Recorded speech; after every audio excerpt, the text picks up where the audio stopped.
sebelah kiri. Artinya kalian posisi badan ada di sebelah kiri. Saya nggak bahas kalian pakai topi, pakai apron, celemek, itu udah sebelumnya kalian udah harus melakukan itu. Pakai sepatu safety tadi udah dibahas oleh Pak Hendrik. Tapi saya lebih ke proses tahapan. Ketika kalian naikin motor, selesai motor sudah di atas backlip, corongnya dipasang, bagi yang ada corong, bagi yang nggak ada ya udah nggak apa-apa lah. Lanjut, badan posisinya ada di sebelah kiri, jangan di sebelah kanan. Paham ya? Ini nggak akan diulang lagi nih, sebelah kiri. Kenapa? Karena senjata kalian adanya di sebelah kiri. Soal ditaruh sebelah kiri, tools di sebelah kiri, topi, apron dengan alat ukurnya di sebelah kiri. Tahap pertama, ketika badan kalian ada di sebelah kiri backlip, tahap pertama ya, rekam ya, di sebelah kiri backlip, adalah melakukan pemeriksaan. Apa yang diperiksa? Yang diperiksa motornya, ya. Pertama kelistrikan. Pemeriksaan kelistrikan apa aja? Udah hafal ya, kelas 12 nggak usah lagi diajarin gimana caranya ngecek listrik lampu, sen. Lampu diperiksa depan belakang, sen depan belakang, klakson, starter, ya, lampu mil, kode kedipan, ada kode kerusakan atau tidak. Itu listrik. Di sasisnya apa yang dicek? Sok depan, sok belakang, komstir dicek. Engine bisa visual, ada terjadi rembesan oli atau tidak, ada suara knocking atau tidak, ada detonasi atau tidak, itu dicek. Itu baru pemeriksaan. Tahap 1, catat pemeriksaan. Yang diperiksa motornya. Oke? 1, posisi badan di kiri. Tahap yang kedua adalah persiapan. Kalau tadi di awal sama Pak Hendri persiapan diri, orangnya, mekaniknya. Ini saya bahas persiapan untuk di motor sebelum eksekusi. Soal udah di tangan, yang dipersiapkan pertama adalah nampan tools. Jadi, sorry guys, sebentar.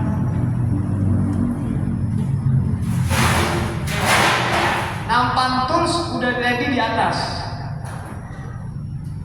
Nanti kan sambil baca soal, misalkan soal pertama filter udara, apa yang dibutuhin di filter udara? Masuk kopi gempa.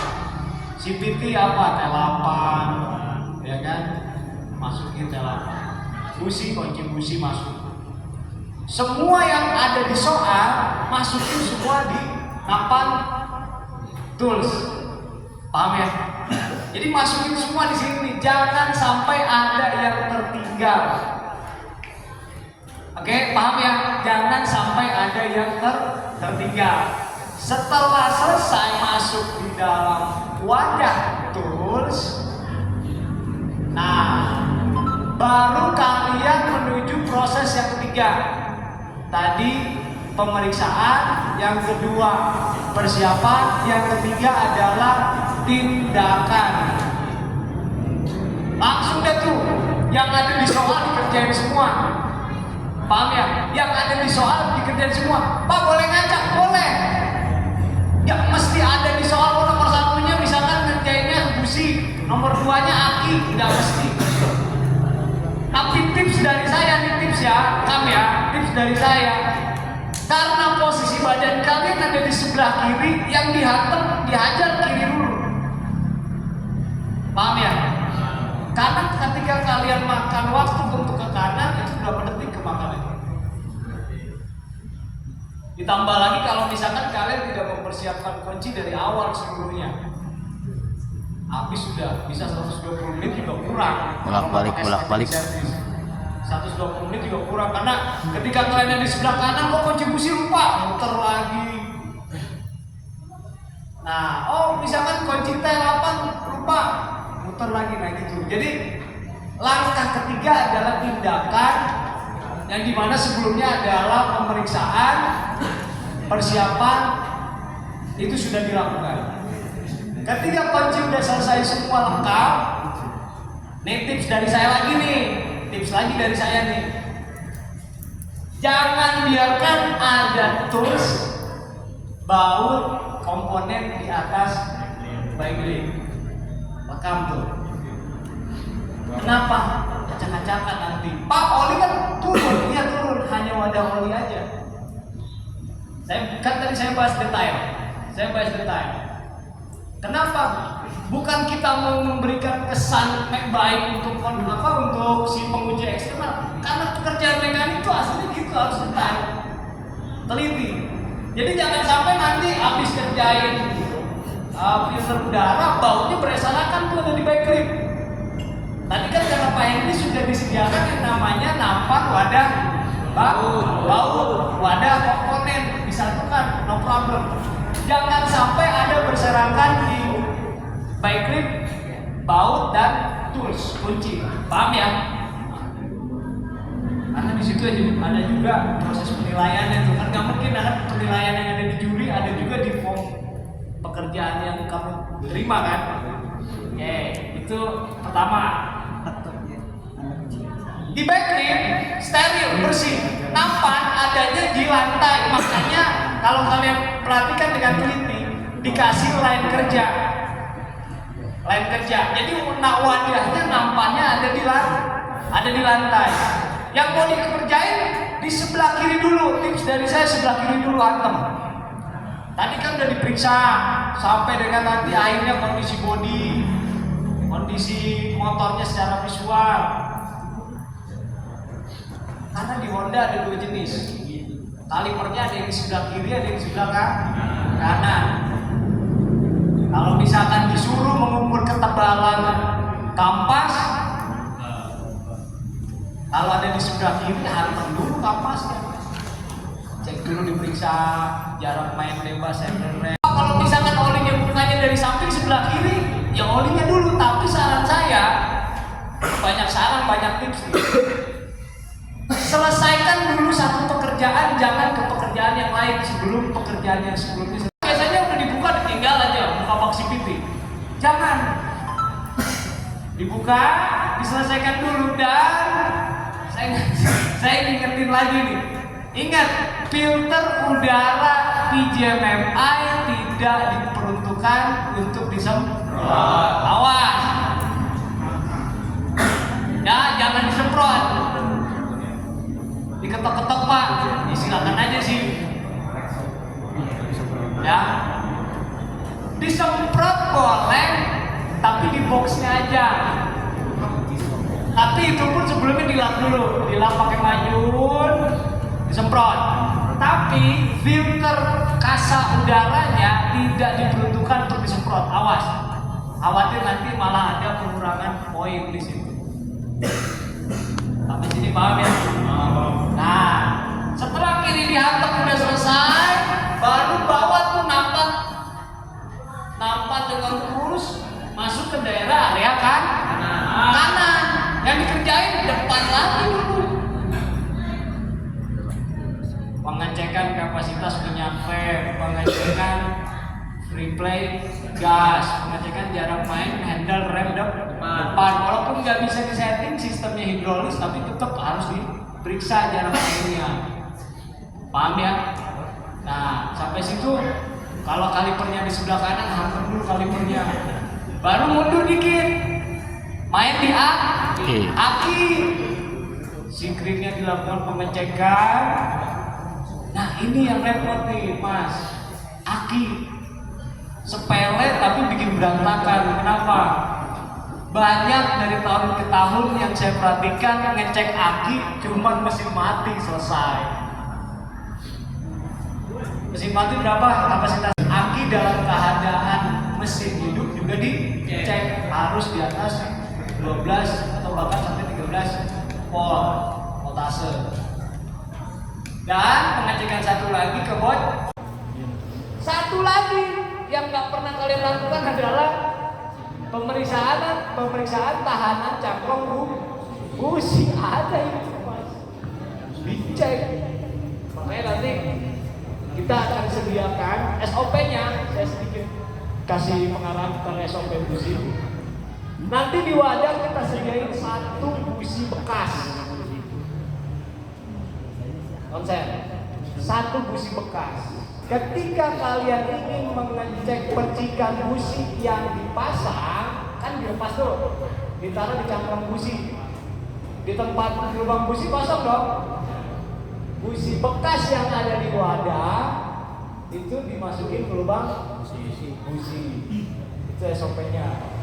Jadi artinya ketika melakukan pengecekan percikan busi tidak boleh dikhawatirkan ada benda asing masuk ke ruang. Sampai sini Bang. Ini saya sengaja ngomong detail supaya nanti penguji eksternal juga melihat kalian, oh ternyata SOP-nya paham, ngerti, tertata, rapi. Itu pengerjaannya juga nggak berasa berusuk, area kerjanya pada saat dikerjakan juga bersih. Ada oli tumpah, saat nurunin oli langsung lap. Maju jangan lupa disiapin. Bahkan maju pun saran saya jangan sampai, pokoknya yang di atas backflip hanya motor. Oli jatuh, lap langsung. Oke, dari busi mundur dikit, oli. Oli yang dicek apa Pak? Kapasitas kualitas. Kapasitasnya berapa? Kualitasnya berapa? Bahkan kalau menurut saya, oli yang kalian nanti pakai dalam botol itu nggak langsung dimasukin, masuk dulu gelas ukur. Apalagi sekarang ada tipe motor yang kapasitas olinya 650 ml. Beli oli yang 800 ml masukin semua. Nah itu yang bahaya Mas. Jadi masukin dulu gelas ukur. Bahkan yang sama-sama 800 ml pun itu diukur dulu di gelas ukur. Itu namanya ketelitian Mas. Nah sebelum olinya turun juga dicek dulu, namanya kualitas. Kalau terdapat gram besi, kotoran pergerakan oli, maka harus dilakukan tindakan pergantian oli. Jadi sebelum melakukan pergantian oli, 2 ini dicek kapasitas kualitas. Turun lagi, masuk kemana? Masuk ke momen. Kalau tadi Pak Henry bilang adalah torsi ukur. Pak nggak tahu, nggak ngerti cara pakai torsi, ya belajar. Makanya kita ada Pro Kakak supaya kita tahu nih teman-teman yang masih atau lupa, kita ingetin lagi, kita ajarin lagi gitu loh. Jadi nggak usah khawatir. Jangan, bukan berarti, sorry ya, nih bosan juga tiap hari lihat si Arta, si Adnan, jujur aja, segala. Kenapa nggak siswa yang lain gitu loh? Tanya aja mereka, saya nggak pernah suruh dia ke bengkel, tapi dia datang sendiri. Bukan berarti mereka kita gunakan untuk kontes, enggak. Tapi kenapa kesadarannya hanya pada mereka? Saya nggak ngebagus-bagusin mereka, tapi saya pengen teman-teman yang lain juga ke bengkel. Cuman ya udahlah, udah habis waktunya, bentar lagi juga mau lulus kan. Makanya besok di kelas 11, kelas 10 kita mau coba buat rolling kegiatan servis. Mekaniknya lebih ditata lagi lah, nggak cuma itu aja orangnya. Jadi sambil kita evaluasi, teman-teman sambil belajar apa yang belum bisa dimengerti, kita kasih. Lagi saya standby di bengkel UP kan, bisa nanya tuh, belum bisa apa, pengen bisa apa, kan bisa sharing. Oke. Jadi proses tahapan selanjutnya setelah tindakan itu artinya dilakukan pengerjaan pada tiap-tiap soal. Yang pastinya SOP, standar operasional prosedur. Ya, SOP. SOP itu kayak gimana sih Pak? Tiap-tiap part itu ada perlakuan SOP-nya masing-masing. Nanti kalau saya jelasin di sini panjang, ya. Setelah tindakan, maka kamu lakukan yang namanya itu udah sama ini ya, udah tachometer, udah sama CO. Terakhir kan di CO tadi kan, terakhir di CO tindakannya. Setelah tindakan, masuk proses yang namanya, nah ini 5M yang dipakai nih Mas, merapikan dan membersihkan. Alat setelah digunakan walaupun masih bersih, tolong dilap sebelum masuk ke mekanik tresternya kembali. Itu dilap dulu Mas, jangan sampai hantam masukin asal, jangan. Jadi dirapikan, dibersihkan terlebih dahulu. Itu alat. Selanjutnya adalah area kerja. Cek yang ada olinya, kotorannya, pengendapan, apa namanya, kan kadang kalau kita geber tuh tanah pada turun tuh, tanahnya pada turun, kalau bisa disapu udah tuh. Ya. Terakhir lagi pengecekan finishing. Kalau di bengkel itu namanya PDI. Sebelum motor konsumen beli motor, sebelum nyampe ke tangan konsumen dicek dulu. Jadi dicek lagi hasil kerjanya, diperiksa kembali dari depan sampai belakang. Ya, jadi itu strategi servis Mas. Selanjutnya adalah finishing. Jadi mulai pemeriksaan, persiapan, tindakan, merapikan dan membersihkan tools, alat ukur, dan lain-lain ya. Setelah itu area kerja, dan yang terakhir adalah pemeriksaan kendaraan setelah dilakukan perbaikan atau tindakan tadi. Pak, berarti meriksanya di bawah dong Pak, di CO? Iya, di CO, bukan lagi di backlip. Kan backlip udah terakhir tadi dibersihin. Paham ya? Backlip kan tadi udah terakhir, di area kerja kan tadi udah dibersihkan. Berarti masuknya ke pada saat CO. Setelah CO dicek, hidrokarbonnya, karbon dioksida dicek, itu diperiksa lagi hasilnya. Adakah bautnya kendor? Yang pertama, adakah pekerjaan yang belum selesai? Mending kendor mah. Kalau lupa, nah ada kesalahan pemasangan part, ya itu diperiksa kembali pada saat kalian di pengukuran HC dan CO di sini di bawah. Setelahnya diperiksa. Selesai Pak. Tapi saran saya kalau mau nilai gede Mas, kalau mau nilai gede gimana? Kasih update ke penguji. Jadi ngoceh kalian, seolah-olah tuh kalian kayak kontes. Saya ingin melakukan pengecekan busi Pak. Busi saya buka Pak. Saya bersihkan dulu dengan sikat kawat Pak. Setelah itu saya sedang celahnya 0,90 mm Pak. Setelah itu saya melakukan pengecekan api Pak. Sebelumnya lubang busi saya pasang dengan busi yang pegel memang, tapi penguji akan salut ke kalian. Kalau nggak nilai 95, yakin ya. Kenapa? Karena kalian aktif, nggak pasif. Paham ya? Itu mah tips aja. Jadi saya kasih tips beberapa tahapan tadi. Mau dikerjakan, silakan. Nggak dikerjakan juga nggak apa-apa. Tapi saran saya, kalau bisa dikerjakan. Pekerjaan kiri hantam dulu sebelah kiri. Badan ada di sebelah kiri. Cek soal, persiapan pemeriksaan dulu ya, pemeriksaan kendaraannya. Soalnya dicek, persiapan peralatannya, SST-nya, alat ukurnya, langsung ke tindakan. Tindakan berarti dari depan kiri langsung ke belakang kiri. Jadi dari depan ke belakang. Kiri dulu hantam Mas, baru ke kanan. Depan dulu, depan terus ke belakang, selesai sampai dengan nanti ke mur roda belakang. Momen torsinya, sebenarnya semua baut ada torsinya sebetulnya. Cuman alangkah baiknya kan rawan kan, mungkin roda depan dengan roda belakang torsinya dicek, periksa. Itu di atas backlift.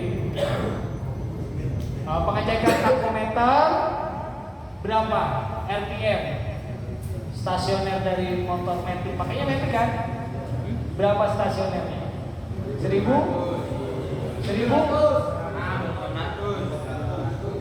berapa? 1200, 1600. Wah,